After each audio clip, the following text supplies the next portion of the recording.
Қайырлы күн достар, менің арнама қош келдіңіздер. Бүгін ешбір ашытқысыз дайын болатын тез әрі дәмді шелпек және де тәтті бауырсақ дайындайтын боламыз.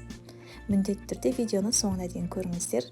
Бізге қажетті айранымызға жұмыртқаны қосамыз, тұз қосамыз, қант және де сәл ас содасын қосып, бәрін жақсылап араластырамыз.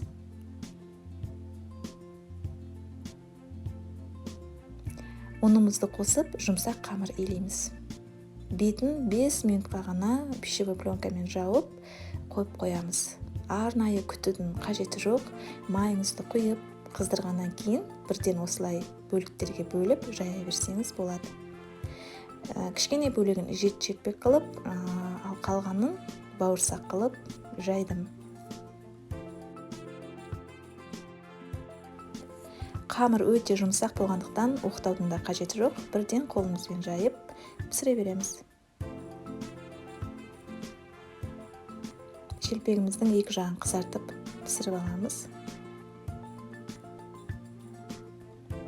Аяқ астынан қонақ келетін кезде, немесе балаларың сұраған кезде тез арада жасап бере салатын өте оңай рецепт десем де болады. Міне біздің шелпегіміз дайын болды. Енді қалған қамырымызды жайып, бауырсақ жасаймыз. Бауырсағымыз дәл осылай ортасынан кесіп, ішінен сыртқа қарай қайырамыз. Сонда бізде бір әдемі фигуралар шығады. Майға піскеннен кейін өте әдемі болып көрінеді.